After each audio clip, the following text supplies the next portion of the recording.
I do. At the time, I didn't really understand that, right? So, basketball for me was the most important thing. So everything I saw, whether it was TV shows, whether it was books I read, people I talked to, everything was done to try to learn how to become a better basketball player. Everything, everything. And so when you have that point of view, then literally the world becomes your library to help you to become better at your craft.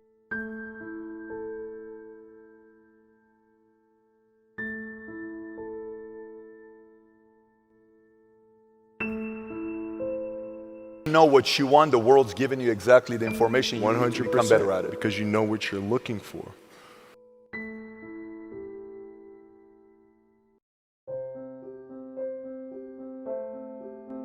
Well, it depends what year. So like at 13 years old, I played the longer game because my game wasn't about being better than you at 13. It was to be better than you when, the chips are really on the line.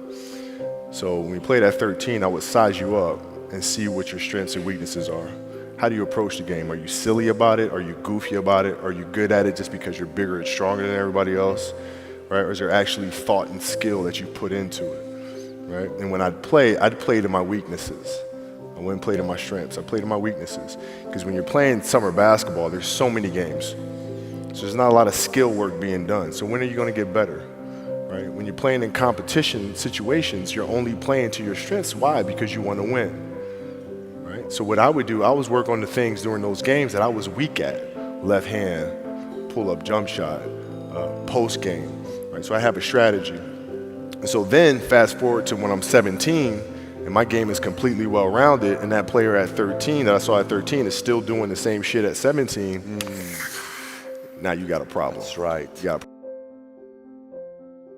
well, I mean, every day. Since for 20 years. It was an everyday process and trying to figure out strengths and weaknesses. For example, jumping ability. My vertical was a 40, it wasn't a 46 or a 45.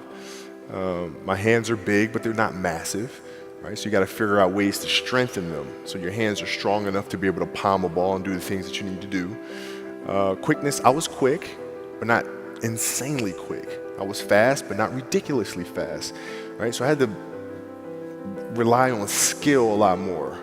I had to rely on angles a lot more. I had to study the game a lot more.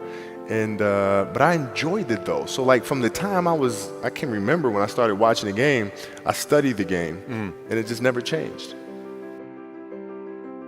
Put myself in a place where at practice or when I'm training or during games, I switch my mind to something else.